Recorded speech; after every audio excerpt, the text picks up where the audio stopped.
talvine pööripäev kujutab endast 4. sündi. Sinust saab isake. Kes on meie kõige suurem isa? Taevane isa. Teate, kallid inimesed, kes te siia tulite? Kogu see loomaring on tegelikult ema ihu. Mitte keegi ei saa elada väljaspool ema ja isa. Me oleme algul füüsilises ema ihus kevades. Oleme tunnetust kootud ema ihus, mis on perekond ja kodu. Oleme mõtetest kootud ema ihus, mis on ühiskond ja riik.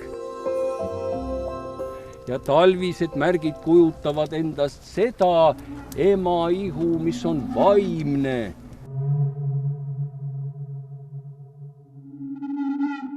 Pööripäev. See sõna ütleb ise ära oma tähenduse, midagi peab seal pöörama. Ja kui nüüd võrrelda neid pööripäevi, meil päikesekalendri pööripäevi on 4 tükki, siis ega kõik pööriajad ei ole ühesugused.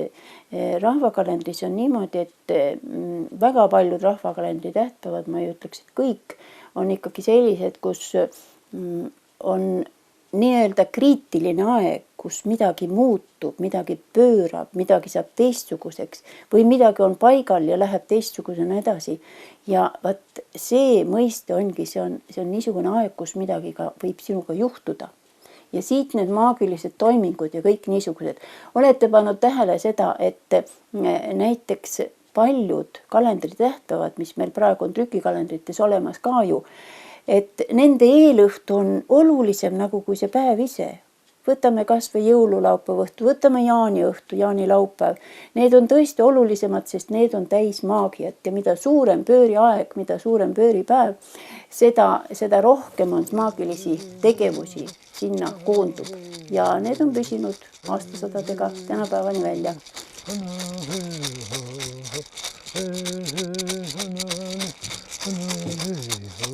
Täna me tuleme põhimõtteliselt looduskirikusse ehk koju. Kuna me oleme ikkagi loodusõppes, looduslapsed, siis tuleme siia tänama ja uurima, mis talvel on öelda.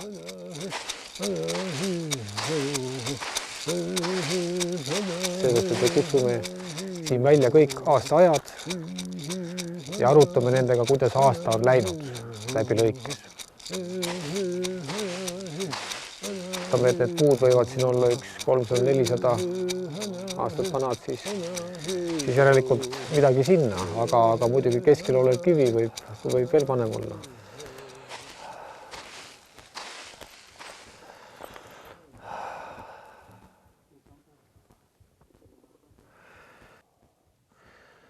Ja küsin siis see luba. Ta on töötav hiis, aga ta praegu siiski talvel on magab. Praegu me äratame ta selleks puhuks ja siis paneme jälle magama, sest talvel loodus ikkagi magab.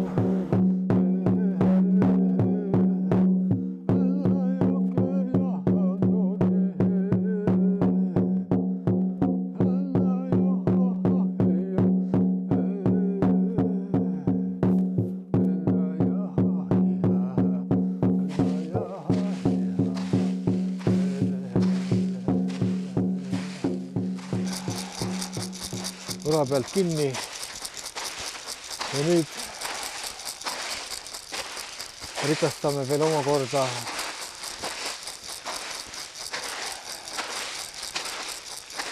hiietuba, hiiekirikut.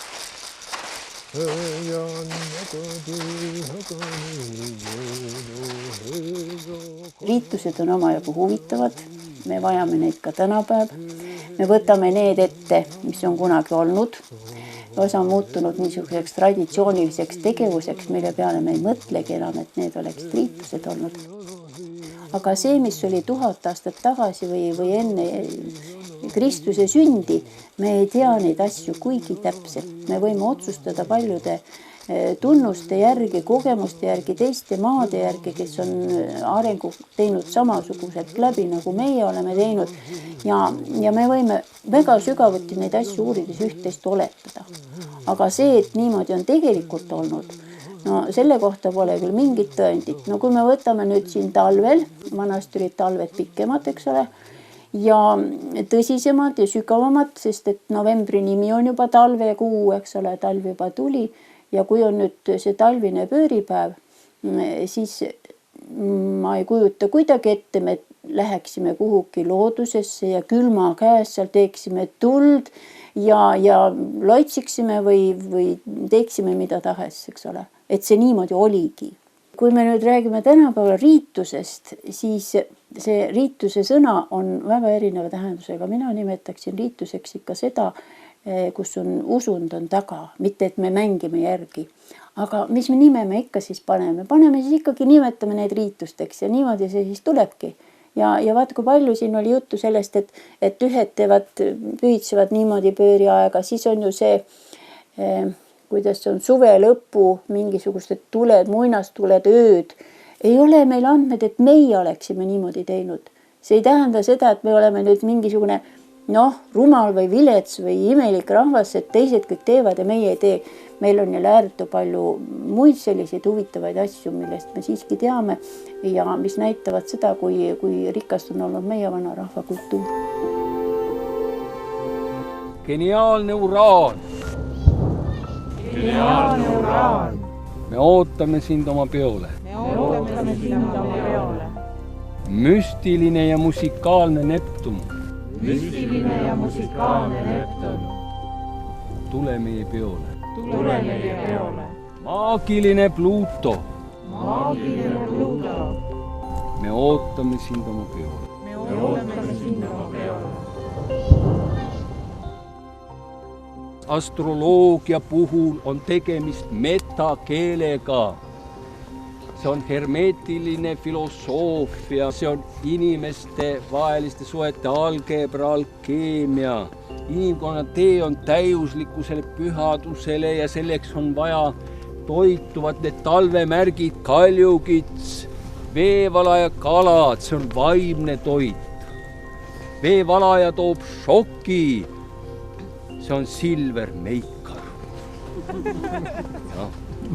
Veevalaja. Arno Köörna on teostanud oma kosmilise koodi kõige kõrgemal tasemelt, on veevalaja. Veevalaja areneb kõige rohkem sellepärast, et ta jätab vanad sõbrad, vanad parteikaaslased maha ja ta läheb uude kõrgema tasemel sõprusringkonda. Mailis Reps, kes oli 2 korda minister ja et lastega suhelda, tuli lapsed pressikonverentsile kaasa võtta. Sest kaljukitse inimene tuleb koju siis, kui lapsed juba magavad ja läheb tööle siis, kui lapsed alles magavad. Tema on kõige suurem töökangelane. Aga kala on paradiis või põrgu. Kalamärgi all on kloostrid, vanglad, haiglad, Seevaldid, hullumajad, Paldiski maantee 52, Jämejala. Aleksius II, kogu Venemaa patriarh, Tallinnas sündinud, Pätsuga ühel päeval 23. veebruar. Konstantin Päts, Eesti Vabariigi esimene president 23. veebruar. Lõpetas hullumajas. Jõuluküünal on meie jaoks on olnud see ka selline, ütleme, saatuse küünal või see määrab siis selle, kui hästi ta põleb, kes enne sureb, tehakse niimoodi ka ju, et kelle küünal põleb kauem. See on nagu eluküünla tähendusega. Ja siis on see, et see on ju Petlemma täht. No mis see siis muu veel saaks olla. Nii et siit on ka näha, kui kerge on üldse interpreteerida folkloori. Me võime igasugused seletusi sinna ise ka veel juurde mõtelda ja me võime väga siiralt uskuda, et vanasti ka just tingimata oli nii, see ei tarvitse iga kord olla. Aga inimene ise fantaseerib ju ka juurde ja näeb tähendusi. Ja muidugi me on olnud aeg, kus me oleme omaks pidanud võtma ka selle, et see on Kremli täht, mis särab meie kõikide peale, eks.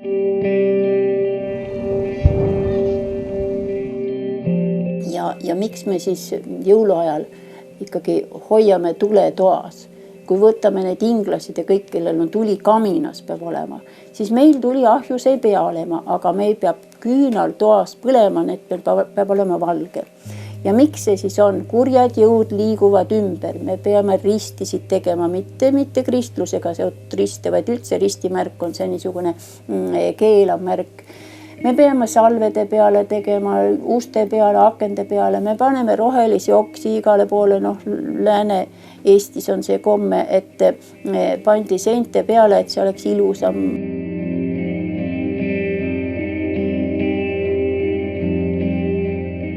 See on tõrjemaagilise tähendusega. Tähendab, et mingid halvad jõud ei saaks meile selle nii-öelda kriitilisel ajal ligi. See on jälle niisugune tark maagia, kuidas siis tehti. Ja ka teine asi, et öösel ei tohtinud ka magada. Lääne-Euroopa poolt tuleb see, et on talvel hingede aeg sellel jõuluajal. Nii, et nemad tuleksid siis voodidesse, me magame põhkude peal. Teine asi, et miks me magame põhkude peal, miks üldse tuuakse õled tuppa. See on ju vili ja see on siis järjepidevus, et järgmisel aastal kasvaks sama ja vili. Püha seeme, inimene on sind korjanud, inimene on sind töödelnud ja inimene on kaasanud ka oma armastusjõu, on lisanud loomingu looja osa. Kingime selle leiva hierahvale.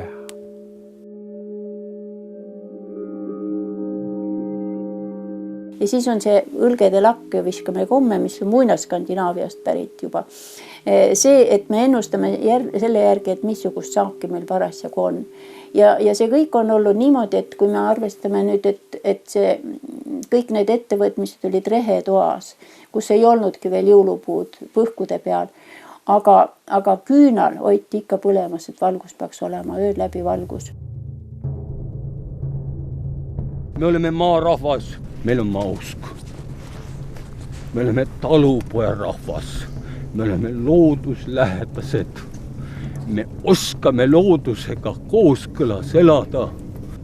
Ongi maailma lõpupäev, aga see on sellele maailmale, millel ei ole ühendust, sidet universumiga, Jumala loominguga. Lõpp on valel, see, mis on valele ehitatud, valesti ehitatud maja, laev upub, lennuk upub, see on müra, kära. See on reostatud vesi, saastatud õhk, laastatud metsad, kaasmaalased, eestlased, eestimaalased. Vaat, mida toob Mao aasta 2013. See on uus väärtuste süsteem, see on maailmavaade, see on uus ideoloogia. Ja ta tuleb taevase sõnumiga. Riik ehitatakse kiriku abil, kirik luuakse prohvetite, müstikute, religioossete geeniuste nägemise jõul. See on vaibu alla tulek. See ring siin on maagiline all ja ring on esimene, kõige lihtsam sakraalhoone alge. Kõik hiied, vanad eestlaste hiied, siin on tammid kõrval. See on sakraalne koht. Kogu pühalik, puhas loodus on sakraalne, sest ta on Jumala loodud. Jumal kristlikus mõttes on kunstnik, suur arhitekt. Iga kunstniku teos kannab selle kunstniku autori energiat, kuidas võib seda ilusat loomingut, mis on loodus, üle valada naftaga.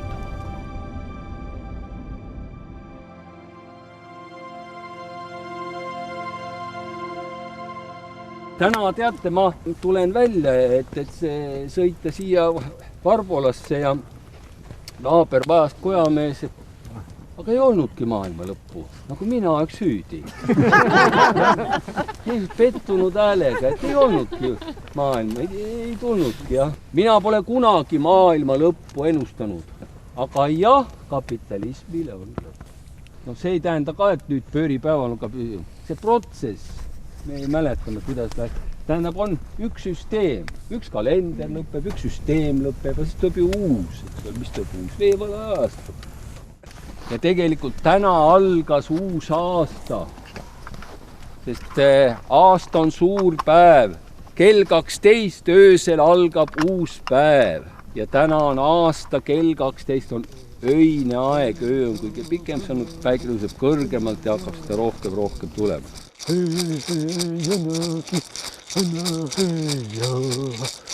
Talvise pööripäevaga on niimoodi, et siin see pööriaeg kestab ju pikalt. Terve jõuluaeg on tegelikult pööriaeg. Ja kui me võtame germaani rahvaid, siis seal on nii, et seal isegi ennustatakse, et kui nüüd uus aasta tuleb, see mis tsiviilkalendri uus aasta on 1. jaanuar, siis sellest peale loetakse esimesed päevad ja arvestatakse seda, et nii nagu on esimesel päeval ilm, nii on esimesel kuul ilm, 12 päeva nii.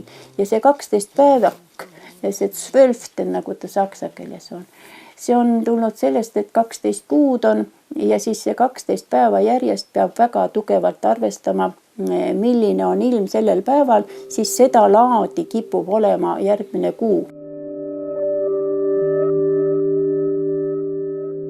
Ja see on siis päikese ja kuu kalendri ühitamise koht.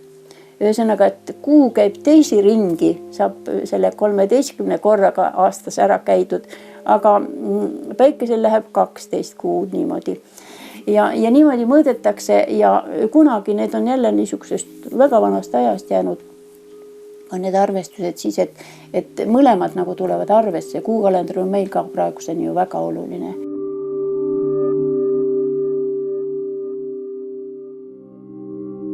Ütleme, meil on siin Põhjalas, on väga külmad talved teinekord ja meil on see, et kas me jaksame üldse oma loomad ära sööta või jäävad nad kevadeks nälga, kas meil jätkub endal toitu. On olemas niisugused jälle mingid kriitilised ajad või piiriajad või orientiirid, millal siis meil oleks aeg vaadata, kas talv on nüüd külm, kas me toiduvarud on alles ja see on siis taliharjapäev. 1782 on Hupeli raamat Topografische Nachrichten ja selles raamatus on öeldud siis, et taliharjapäev on 14. jaanuar ja sellel päeval hakkab siis kirjurähn juba hüüdma. Mina olen kuulanud siin kirjut rähni veel ei hüüa, ehkki need on siin maja ümber küllalt, aga selleks on vaja sula ilma. Ja kui te panete tähele, et varsti hakkab rasvatihane ka siis laulma ja need on esimesed kevade märgid ja see on tali on oma harja peal.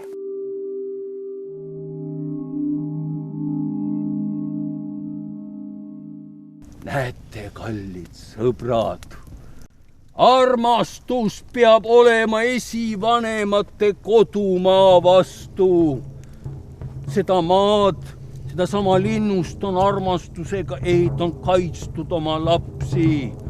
Te kuulete praegust Eesti metsade häält, esivanemate häält. See on Kooti katedraalide hääl. See on hiite, tammikute ja Pärna hiite hääl. Sest seda hävitab hingetud tehniline tsivilisatsioon oma tehnokraatiaga ja sõdadega. Vaat milles on lõpp.